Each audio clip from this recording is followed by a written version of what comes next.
Namaste Vasudevaya.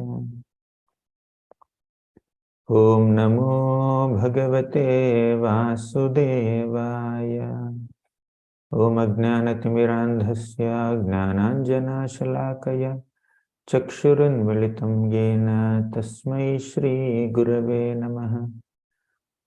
Shri Chaitanya Manobhishtam Sthapitam Yena Bhutale Swayam Rupaha Kada Mahyam Dadati Swapadantikam Vandeham Shri Guroh Shri Yutapadakamalam Shri Gurun Vaishnavamscha Shri Rupam Sagrajatam Sahagana Raghunadhanvitam Tam Sajivam Sadvaitam Savadhutam Parijana Sahitam Krishna Chaitanya Devam Shri Radha Krishna Padam Sahagana Lalita Shri Vishakhanvitamscha He Krishna Karuna Sindho Deenabandho Jagatpati Gopesha Gopika Kanta Radha Kanta Namostute Tapta Kanchana Gaurangi Radhe Vrindavaneshwari Vrishabhanu Sute Devi Pranamami Haripriye Vancha Kalpatarubhyascha Kripa Sindhubhya Evacha Patitanam Pavanebhyo Vaishnavebhyo Namo Namaha. Namo Om Vishnupadaya Krishna Presthaya Bhutale Srimate Bhaktivedanta Swamin Iti Namine Namaste Saraswati Devi Gauravani Pracharini Nirvisesha Sunyavadi Paschatya Desatarini. Jai Shri Krishna Chaitanya Prabhu Nityananda Shri Advaita Gadadhara Shri Vasadi Gaura Bhakta Vrinda. Hare Krishna Krishna Krishna Hare Hare Hare Rama Rama Rama Hare Hare.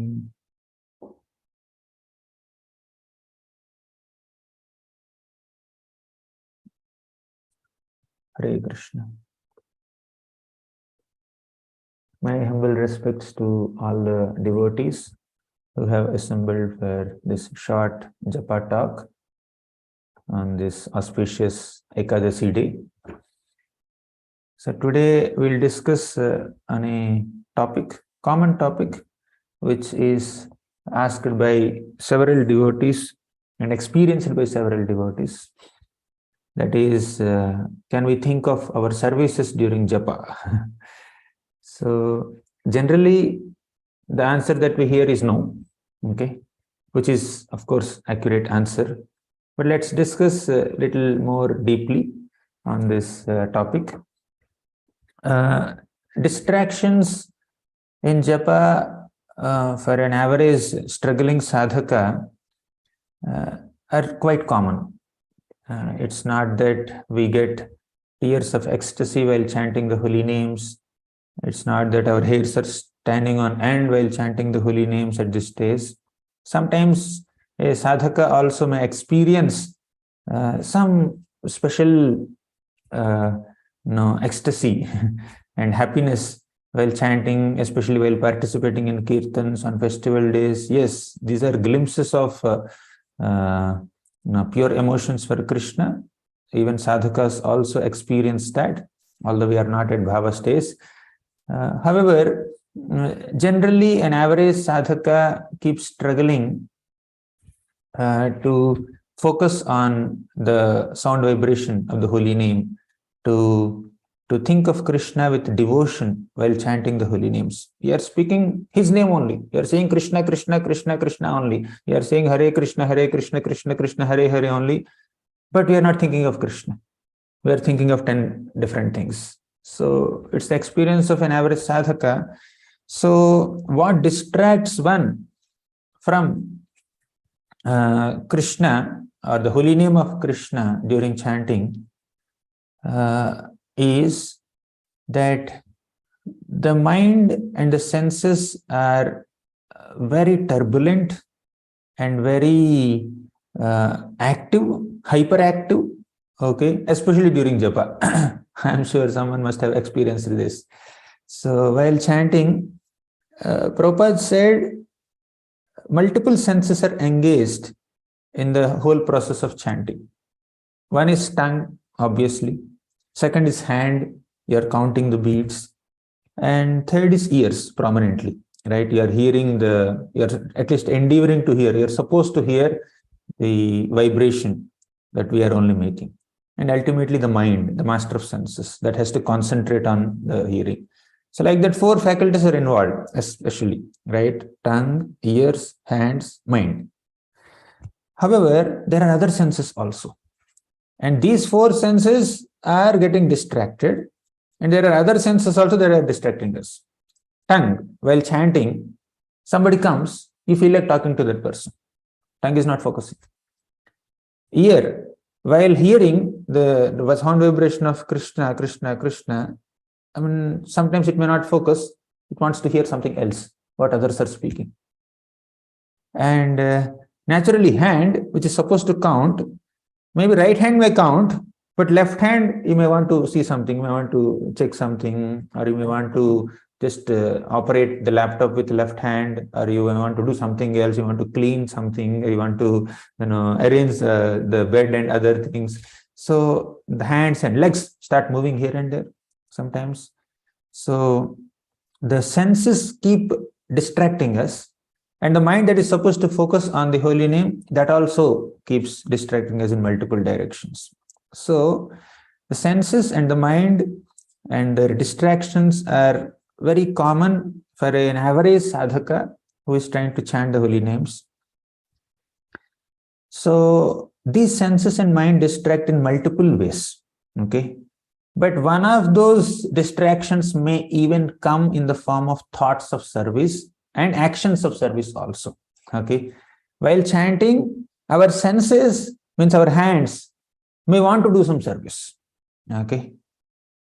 It, like, you may think that, oh, it's bona fide. Like in our college days, we were chanting in our hostel room, and we had to bring some water.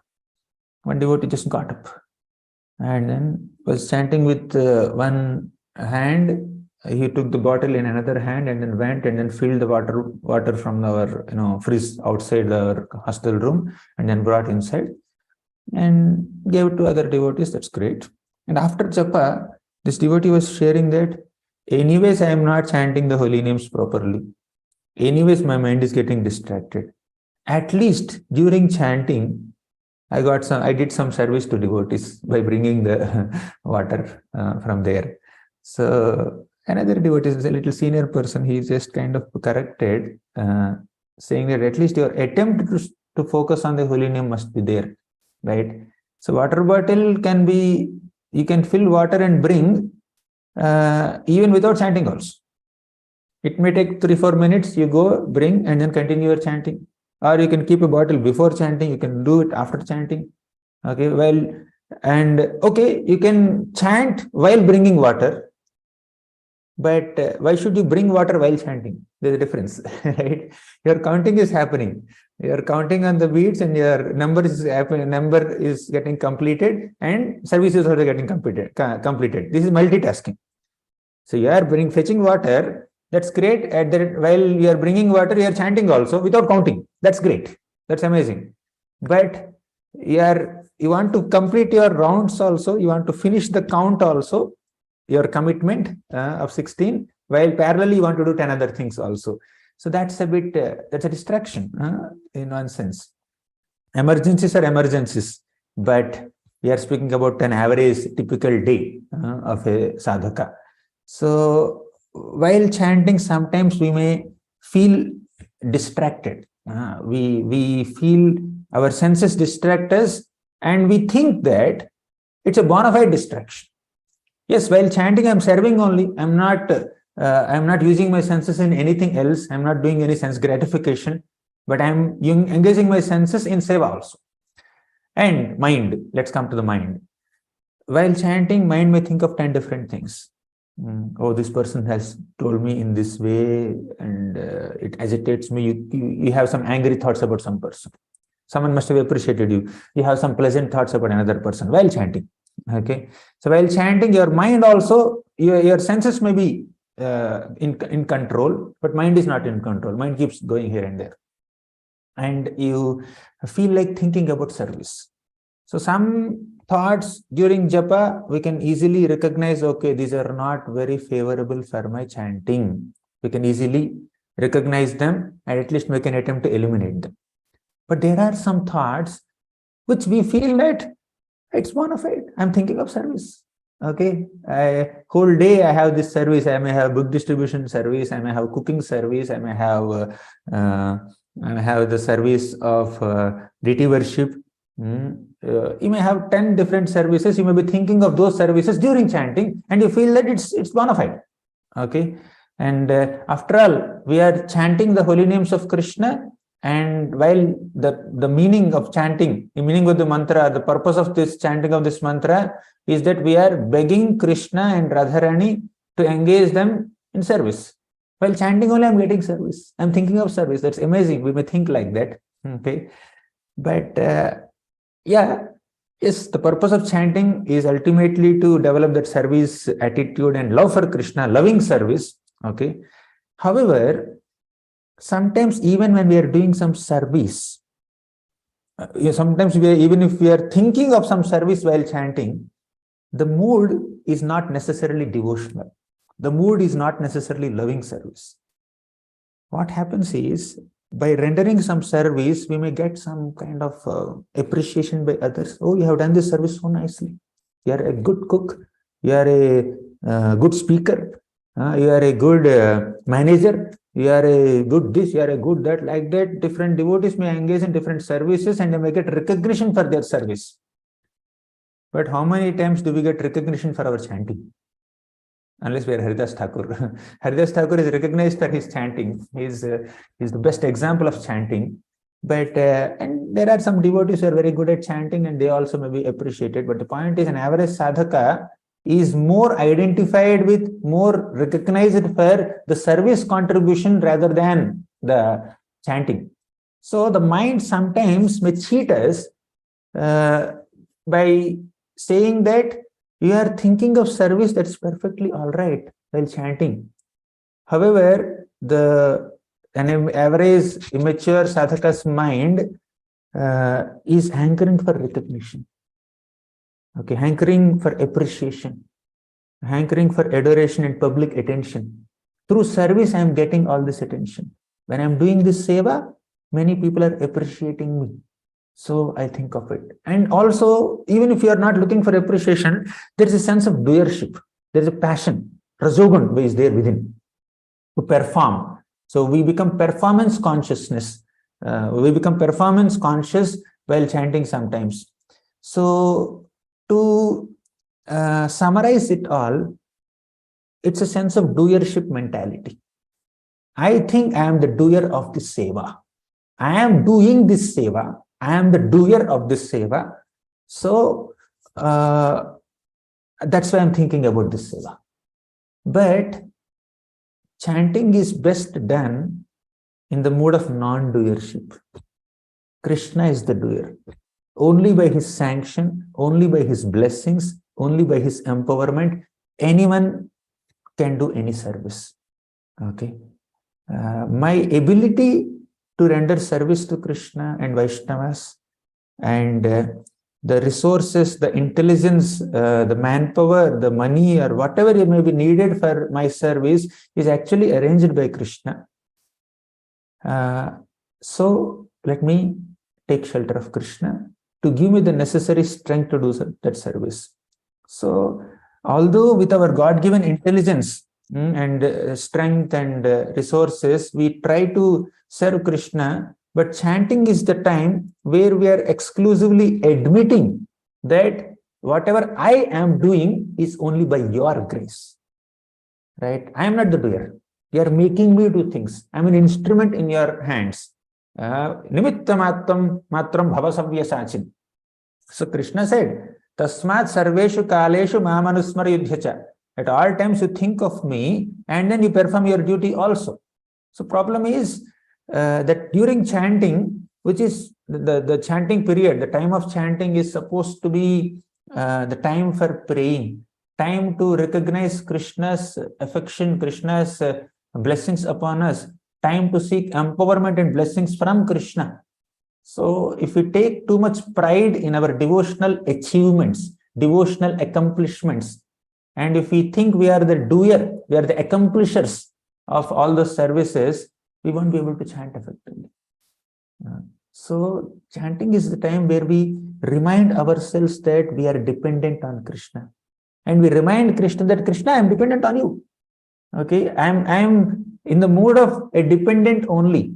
I am not independent. So we are there in this material world because of this independent mentality. We want to enjoy separate from Krishna. We think that we are enjoyers, controllers, masters, and proprietors because of that mood a conditioned soul is living in this world. And the whole process of Bhakti Yoga is to give up that mood and adopt the mood of being a servant of Krishna.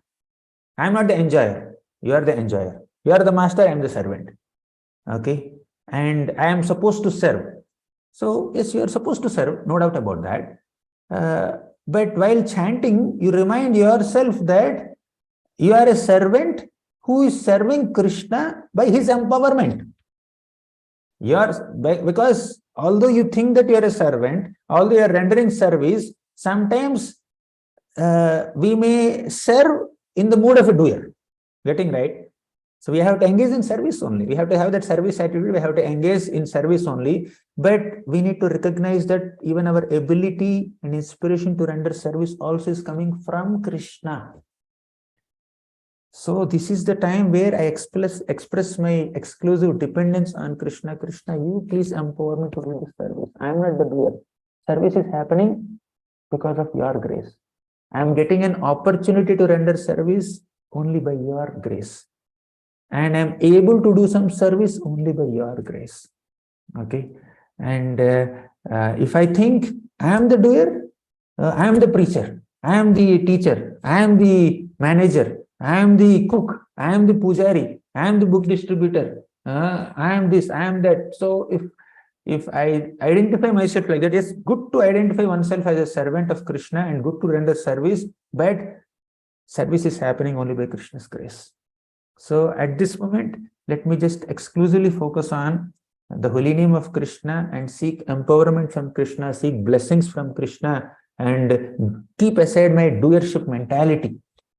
Okay, so that could be that thinking of one's services during chanting could be, not necessarily always, but it can be self-absorption, can be one's ego also, can be one's doership mentality also. Okay, so we should keep aside all our temporary upadhis. Now, at some point of time in my spiritual life, I may be engaging in a particular service. After 3-4 years, my service may change. After 1 or 2 years, another service I may take up. Okay. So the particular nature of service may keep changing according to time plus circumstances, but my identity as a servant of Krishna will remain the same. Okay. My identity as a person who is dependent on Krishna is eternal identity. The particular service may keep changing. So we cannot get attached to one particular service only. Now we cannot identify with those upadhis. Okay, many services come with certain tags, manager tag, this tag, that tag, so many tags are there. Let's not identify ourselves with those tags too much. So I'm a brahmachari, I'm a grahastha, I'm this, I'm that. So many tags are there. And all these tags can be service tags also. Okay, they're all tags that we got in the service of Guru and Vaishnavas and Krishna, no doubt about that. But still, the tag is temporary. The principle of service to Krishna is permanent. So let's keep aside all these temporary upadhis during chanting and focus on our permanent upadhi as a servant of Krishna, as a lover of Krishna, and as a servant. Now we are a servant. Master is giving you some service. The master is giving us some service, and we need to be attentive to listening to that master when he is instructing us, or the master is interacting with us. the master is having a personal meeting with us, a conversation with us. So it's not very good manners. It's a poor manners to ignore someone during a conversation, although you are doing some valid activity. Okay, somebody is a guest came to your house. Okay, and then you are making arrangement for him only. For example, you are making arrangement for that guest only. But when the guest comes, you first greet him. Okay, he has come here to your house. Instead of greeting him, you are just absorbed in some arrangements only. He doesn't know what to do, where to sit. Okay, you may be arranging chair for him, but he's blank. He doesn't know what to how to respond when you are not attending to him. So emergencies are emergencies, but on a general, in general, when there is when we are chanting, we need to understand that I am having a meeting with Srimati Radharani and Lord Krishna. So they are giving me time for this meeting. So let me participate in the meeting nicely, in this conversation nicely. Then whatever tasks they assign as my service, I will do once the meeting is over. So when meeting is happening, you don't get into execution mode. So meeting is meant to discuss what service is to be done. Okay, generally our management meetings are meant for discussions. Okay, and conversations and getting into mood, how to do and all that. Then execution will start after the meeting. So similarly, something similar is like when we are chanting, let's try to focus on the holy name in a more devotional mode rather than accomplishment mode. So ultimately Krishna is bhavagrahi. Krishna sees our emotion. Krishna sees our attitude. What is the attitude in which this devotee is serving? Okay, so service is also purifying, chanting is also purifying. But if we mix both, okay, if we mix both, chanting is also service, that's also great. But if we try to do multitasking and don't give exclusive attention to a particular activity that we are supposed to be involved in, especially chanting, so we are not getting the best out of it. Anyways, we have to complete 16 rounds. So let us try to focus on that exclusively as much as possible. Have you noticed sometimes, so when you're chanting, okay, your round, okay, one round may take some 5 minutes or 6 minutes or 7 minutes, depending on your speed, you're chanting. So while doing that, you're doing some other work. Say your average speed is 6 minutes per round. Fine. So if you focus on it, 6 minutes you can complete nicely. You can chant, utter the mantra nicely, hear nicely, and complete complete one chanting in one round in 6 minutes. But if you are doing multitasking, doing something else also while doing that 6 minutes can become 10 minutes. It can become 12 minutes also. You may not even realize, did I chant 2 rounds or 1 round? Okay, so better we, and even thoughts also are like that. When we're thinking too much about some service, then also it may encroach upon our attention, and the time for which we are supposed to chant, that may expand or contract. Sometimes we may swallow some mantras, we may not focus on the mantra properly. So even thoughts of service also can be potential distractions in chanting, right? Of course, when you're chanting, some emergency service comes, okay, you may have to keep the bead bag aside and attend to it. That's a different thing. But don't always equate it to, I am a great servant. I am such a great servant that I compromise on my chanting also. Let's not think like that. We are not like Yashoda Mata. Yashoda Mata was feeding Krishna her milk in Damodar Leela. Suddenly, that milk in the kitchen was spilling over, boiling over. She had to keep Krishna aside and run towards that milk to save that milk. Okay, so we need not do Damodar Leela every day. It's not that Mother Yashoda is leaving Krishna aside and attending to the milk on a daily basis. She is doing it because it's an emergency. Okay, so we can't equate ourselves with Yashoda Mata and think that our distractions are bona fide. I hope this makes some sense, and I seek all of your blessings so that I also don't think too much about different activities and services during chanting. I'm also struggling, so I'm also trying to improve on this. Thank you very much for your kind attention.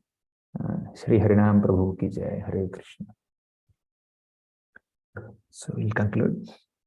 You have any comments or questions? You want to share any reflections? Few minutes. Anyone has, or we can conclude also.